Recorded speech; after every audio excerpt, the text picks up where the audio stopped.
গাড়ি ধাউ ধাউ করে চলতেছে, দেখেন চলতে চলতে বাড়িটাই নাই।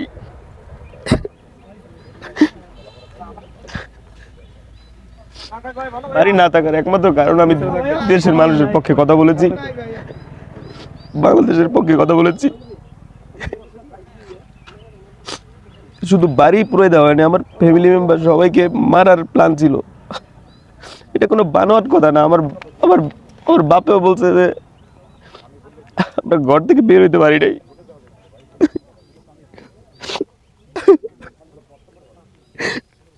আজকে আমার মা বাবা ভাই ভাবি এর কয়লার মতো পাইতাম ভাই, কারণ দুই পাশের দরজায় বাইরে থেকে আটকানো ছিল, তারা বেড়া টেরা ভাঙা তারপরে বের হয়েছে ভাই।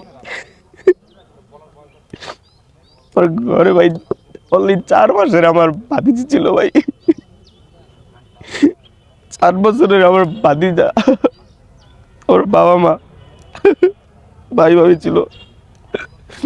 আজকে তারা সবাই বের না হইলে আজকে মরে যেত, আজকে শুধু আমি একাই থাকতাম।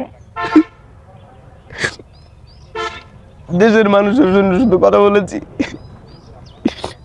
লাস্টে ধানমন্ডি 32-এ আমি ছিলাম।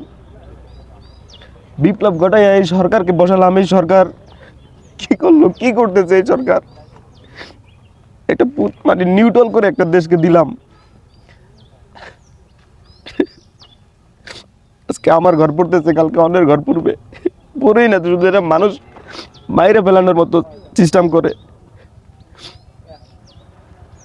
আমি 7 দিনের আলটিমেটাম দিছি এই সরকারকে ভাই। এটা হাসিনা বিদেশ থেকে এসে আগুন ধরাই দেয় নাই, জিনপুরিতে এসে আগুন ধরাই দেয় নাই ভাই, মানুষই আগুন দিচ্ছে। দেশের আইন শৃঙ্খলা রক্ষাকারী বাহিনীর প্রতি আমি শ্রদ্ধাশীল। 7 দিনের ভিতরে তারা খুঁজা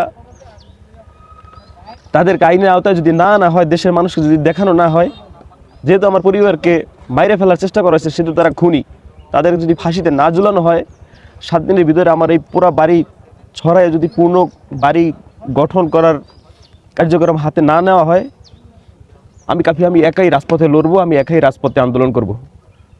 আন্দোলন করতে গিয়ে যদি দেখি কোনো বেনিফিট না আসে, আমি একাই বিপ্লবী সরকারের ডাক দিব। আমি বিপ্লবী সরকারের ডাক দিলে এই দেশের বিপ্লবী